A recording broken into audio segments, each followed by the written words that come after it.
right. Hello, it is Elizabeth with Maeve Yoga back again. I got the sun in my face, so I decided sunglasses would be better rather than just squinting at you guys the entire time through these videos. So, sorry that you can't see my beautiful eyes, but that's okay. So, this next video, I thought I'd go ahead and talk about the yoga mat itself.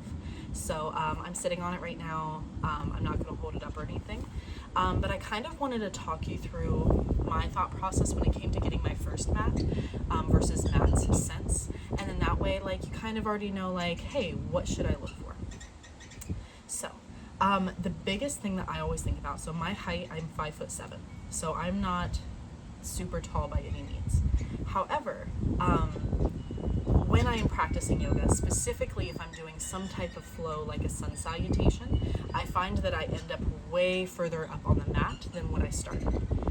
And so then, for instance, when I come down to my belly, I find that my face is over the floor instead of the mat.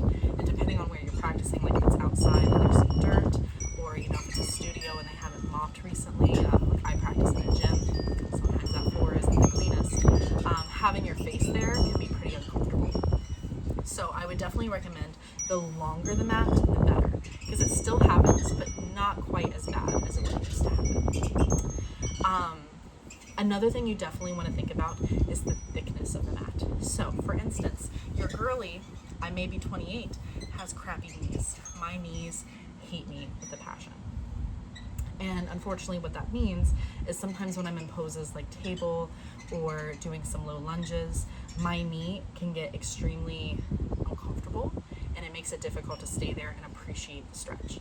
So what I do instead is I have two mats. I have one mat that I actually got back when I was in college. The gym that I was practicing at and I was helping teacher assist at, they got a bunch of new mats and they had one that was cut extra long compared to the others, and they were going to get rid of it, and I was just like, I'll take it, mine for me, thank you. And it's perfect. So I use that underneath my normal mat, which is actually pretty thin, but I really like my normal mat. It's very lightweight and makes it easier for travel. So for instance, when I'm traveling, I might focus less on the poses that bother my knees, so that way I don't have to pack both of my mats.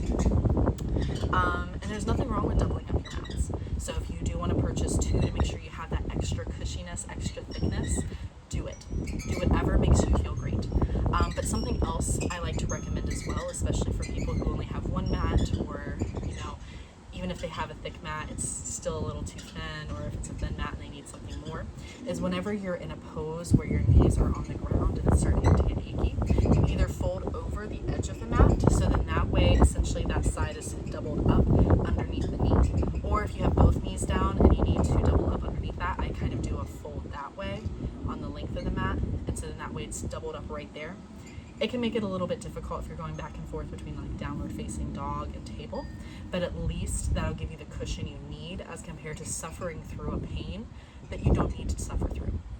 Like, definitely make this practice about you and find what works for your body. And the last thing I'll say about mats is I've had a variety of mats. I have had cheaper mats that tend to fall apart pretty quickly as you use them.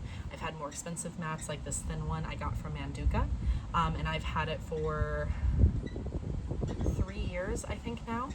The first year my practice was pretty light, so I didn't use it too much, but definitely the last 2 years that I've been teaching in person, I have used this mat like crazy. So it still looks brand new, and that's a wonderful thing. And so it makes me feel like, girl math, if I spent $80 on it, I've definitely used it more than 80 times, so it was less than $1, right? So just keep that in mind when you're picking out a mat. Think about how often you're going to use it, and like if you're unsure how often you're going to practice, start with a cheaper mat. Start with something cheaper, but still try to get a long one, and then that way you can see if you're actually going to enjoy this practice and continuing it. And then that way, if you don't want to continue, you didn't spend 80 plus bucks on a mat that then you're going to let sit in a corner and gather dust, because I get that. I wouldn't want to do that either. So I'm going to go ahead and link the Manduka mat that I have in my bio with like the length recommendations and everything. But I like to joke that when it comes to a mat size, the longer and thicker, the better. So thank you so much. I hope you all have a wonderful day, and I look forward to seeing you next time.